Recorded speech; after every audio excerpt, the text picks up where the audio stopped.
Hello dear students. Now today we are going to start our chapter number 8, that is ratio and proportion. Students, today we are going to start our new chapter, that is chapter number 8, ratio and proportion. So firstly we will talk about the ratio. पहले हम ratio की बात करेंगे, that what is the ratio. Student जब भी हम ratio की बात करते हैं तो मीन्स हम दो चीजों के बीच रिलेशन देखते हैं, उनके बीच कोई कंपैरिजन करते हैं, तो मतलब हम कह सकते हैं कि हम we are finding a ratio. हम रेशियो को डिनोट कैसे करते हैं? The ratio of two numbers. Suppose कोई टू नंबर्स आपके पास ए एंड बी, तो हम उनको ए बाय बी फॉर्म में भी लिख सकते हैं, डिवीजन फॉर्म में, and it is also denoted by A ratio B. This is the symbol of ratio. Okay, आपको एक एग्जाम्पल से बताते हैं कि हम कैसे कोई चीजों को कंपेयर करते हैं. लाइक इन अ क्लास, किसी क्लास के अंदर गर्ल्स हैं 20 और बॉयज हैं 25. अगर मैं आपको बोलूं कि you have to find the ratio of number of girls to the number of boys, मतलब आपको number of girls to the number of boys की रेशियो निकालनी है, तो हम कैसे लिखेंगे? इट इज 20 रेशियो 25, क्योंकि गर्ल्स 20 है और बॉयज 25 है. ओके, जिस चीज की आपको रेशियो निकालनी है वो फ्रंट में लिखोगे, number of girls to the number of boys. अब मैं इसको इस फॉर्म में भी लिख सकती हूँ, 20/25. ठीक है, इस डिवीजन फॉर्म में भी हम इसको लिख सकते हैं. ठीक है, इसको अब हम सिंपलेस्ट वे में इस तरह से लिखने के बाद हम इसको सिंपलेस्ट फॉर्म निकालेंगे. सिंपलेस्ट फॉर्म में हम क्या देखते हैं कि हमारा जो न्यूमिनेटर होता है और डिनोमिनेटर दोनों एक ही टेबल पे डिविजिबल हो. लाइक 5 के टेबल पे हमें पता है 5 4s are 20 and 5 5s are 25, सो 4/5. सो हम इसको भी क्या लिख सकते हैं? 4/5.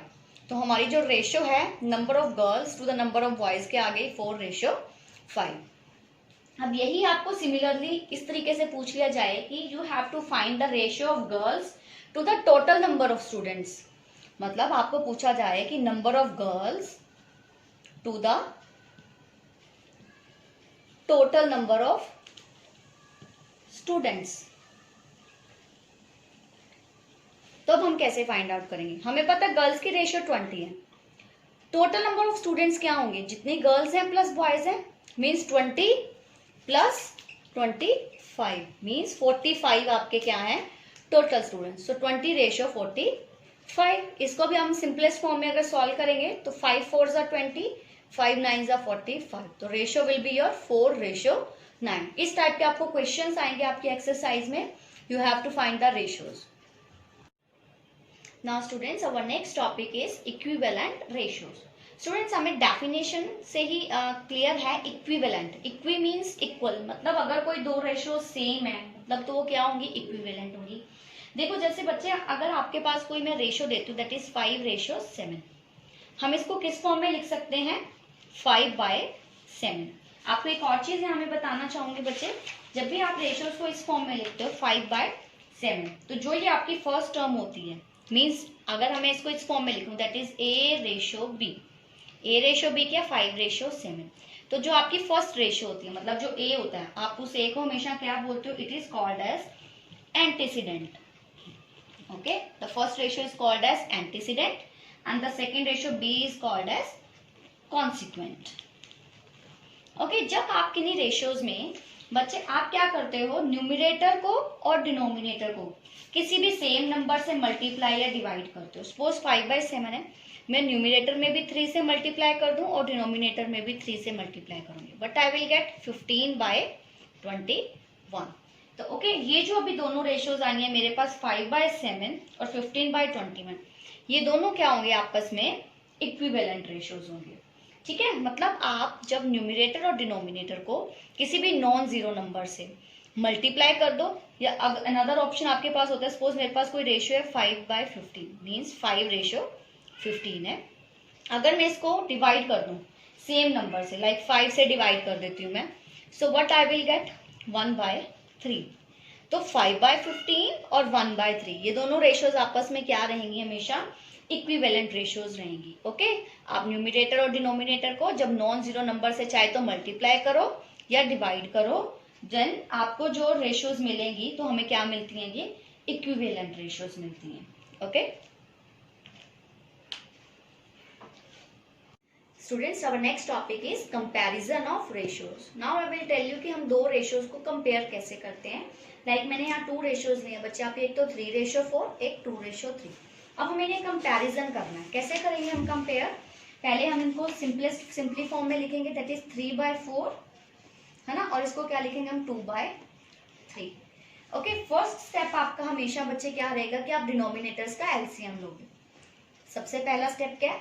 एलसीएम ऑफ 4 and 3, मतलब डिनोमिनेटर का एलसीएम. 4 और 3 का आपका एलसीएम क्या आ जाएगा स्टूडेंट्स? 12.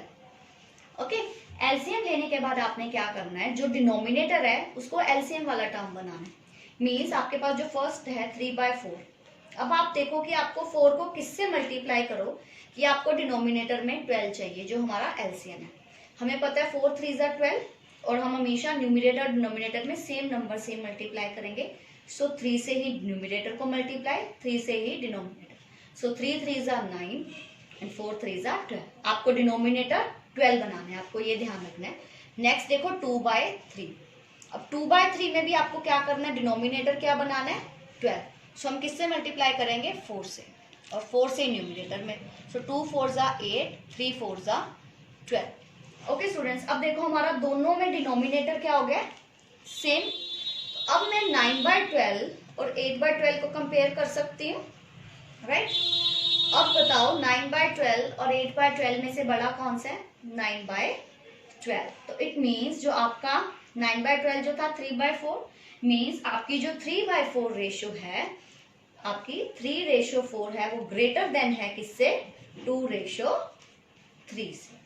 ओके, आपको किसी भी रेशियोज को कंपेयर करना है तो कैसे करोगे? पहले आप एलसीएम लोगे डिनोमिनेटर का, देन आप डिनोमिनेटर वाली टर्म को एलसीएम वाला नंबर बनाओगे. एलसीएम में अब आपका डिनोमिनेटर सेम हो चुका है. जब डिनोमिनेटर सेम हो गया तो आप न्यूमिनेटर्स को कंपेयर करके आप बताओ कि कौन सा बड़ा है कौन सा छोटा है. सो 9/12 इट मीन जो हमारी 3/4 रेशियो है वो ग्रेटर देन है 2:3 से. Now students let's come to the next topic, that is proportion. पहले हमने रेशियोज की बात की कि रेशियोज क्या होते हैं. टाइप ऑफ रेशियोज में हमने इक्विवेलेंट रेशियोज के बारे में डिस्कस किया. अभी हम डिस्कस करेंगे what is a proportion. Now students, proportion क्या होता है? फर्स्टली आपको पता है कि this is the symbol of a ratio, okay, और this is the symbol of a proportion. ये आपका किसका सिंबल है? प्रोपोर्शन का सिंबल है. ठीक है, रेशियो का साइन जो है, ये जो रेशियो का साइन है ये हमेशा हम 2 नंबर्स के बीच में लगाते हैं. लाइक मैं लिखती हूँ 6:2. ठीक है, जो रेशियो का सिंबल है वो आप हमेशा 2 नंबर्स के बीच में लगाते हो, और प्रोपोर्शन का जो साइन है वो आप 2 रेशियोज के बीच में लगाते हो. लाइक मेरे पास कोई 2 रेशियोज है 6:2, देन प्रोपोर्शन 5:2. ठीक है, आपको ये याद रखना है, रेशियो का साइन हमेशा 2 नंबर्स के बीच में और प्रोपोर्शन का साइन हमेशा 2 रेशियोज के बीच में लगाया जाता है. देन अभी हम बात करेंगे कि प्रोपोर्शन होता क्या है. प्रोपोर्शन एक ऐसी स्टेटमेंट होती है, हम ये कह सकते हैं कि कोई भी 2 रेशियोज को हम प्रोपोर्शन में कह सकते हैं. मींस अगर 2 रेशियोज आपस में इक्विवेलेंट है तो means they are in a proportion. ठीक है, कोई भी 2 रेशियोज अगर वो इक्विवेलेंट है तो वो प्रोपोर्शन में होंगी. लाइक फॉर एग्जांपल, हम एक एग्जांपल करते हैं. Suppose I am a 16:24, then proportion 20:30. ठीक है, अभी हम इसको सॉल्व करके देखते हैं. इट मीन्स आपके पास यहाँ पे 2 रेशियोज हैं. एक तो रेशियो आपकी 16:24, दूसरी रेशियो है 20:30. अभी हम इनको सॉल्व करके देखते हैं. लाइक 16/24. अब हम इसको सॉल्व करेंगे, इसके सिंपलेस्ट फॉर्म बनाएंगे. सिंपलेस्ट फॉर्म मैंने आपको बताई है, जब आपका न्यूमिनेटर और डिनोमिनेटर के बीच में जब सिर्फ 1 एज ए कॉमन फैक्टर रह जाता है, मीन्स वो आगे किसी भी टेबल पे कट नहीं होता है, तो वो आपकी सिंपलेस्ट फॉर्म होती है. So like 4 4 16, 4 6 24. अगेन कट करो, 4 2 2 4, 2 3 6. तो अभी मेरा इसका आंसर आ गया 2/3. 2/3 आ गया. अब मैं इधर वाली रेशियो सॉल्व करूंगी. 20/30, 10 2 20, 10 3 30.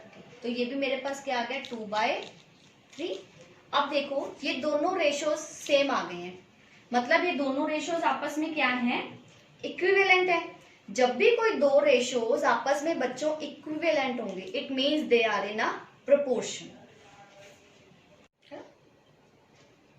Now students, I want to tell you one more thing in the term of the proportion, कि अगर आपके पास लाइक कोई भी 4 टर्म्स हैं A B C D, हम इसको रीड कैसे करते हैं? A is to B and C is to D। आपके पास कोई दो रेशियोज है A B और C D, इन रेशियोज आपस में प्रोपोर्शन में है, तो आप इसको रीड कैसे करते हो?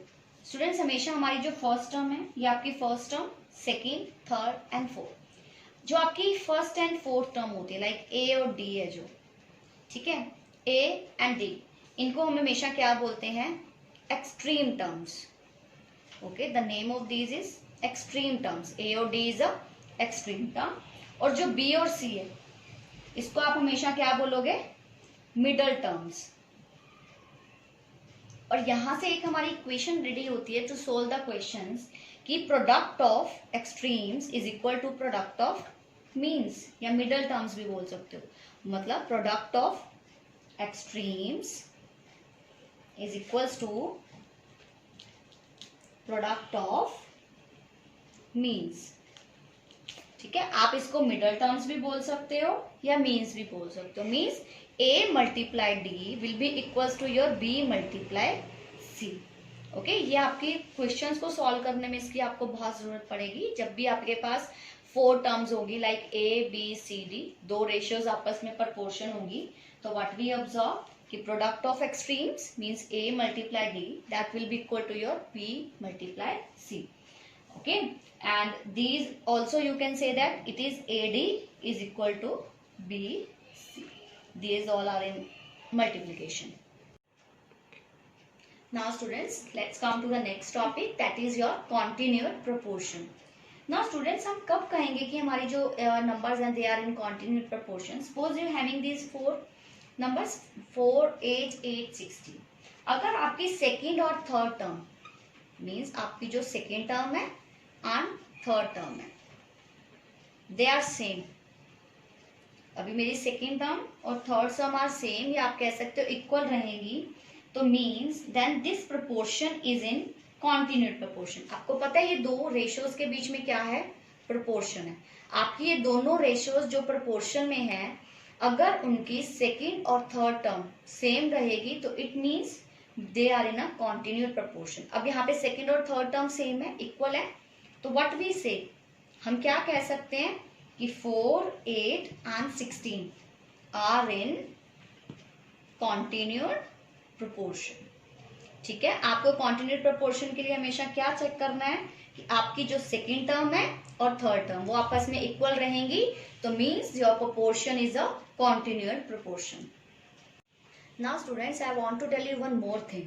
अभी हमने कॉन्टिन्यूड प्रोपोर्शन समझा है। कॉन्टिन्यूड प्रोपोर्शन क्या होता है? जब आपकी सेकेंड और थर्ड टर्म, अगर हम इसको इस रेशियो में लिखूं A ratio B proportion C ratio D, यहाँ पे मेरा B और C सेकेंड और थर्ड टर्म आपस में इक्वल है, इस टाइप के क्वेश्चंस को हम क्या बोलते हैं? फिर 4, 8 and 16 are in continued proportion. ठीक है, अभी मैं आपको इसमें एक और चीज बताना चाहती हूँ, that is a third proportion. Third proportion क्या होता है स्टूडेंट्स? अगर आपके A B C मतलब ABC they are in continued proportion, जैसे अब आप ये क्वेश्चन देखो, इसमें कॉन्टिन्यूड प्रोपोर्शन में, तो आपका जो यहाँ पे C रहेगा, मीन्स यहाँ पे अभी हमारा हम ये रह जाता है 4, 8 and 16 are in continued proportion. ऐसे it as A B and C, मैं इसको A B और C बोलूंगी क्योंकि they are in the continued proportion. ठीक है, तो जो आपका B और C टर्म है वो तो सेम ही हो गई है, तो next term 16 will be your C term. तो ये जो आपके टर्म नेक्स्ट है 16, इस 16 को आप क्या बोलोगे? थर्ड प्रोपोर्शन बोलोगे। अगर आपकी A B C continued proportion में है तो आपका जो C होगा वो क्या होगा? आपका थर्ड प्रोपोर्शन होगा। Let's come to next topic, that is your unitary method.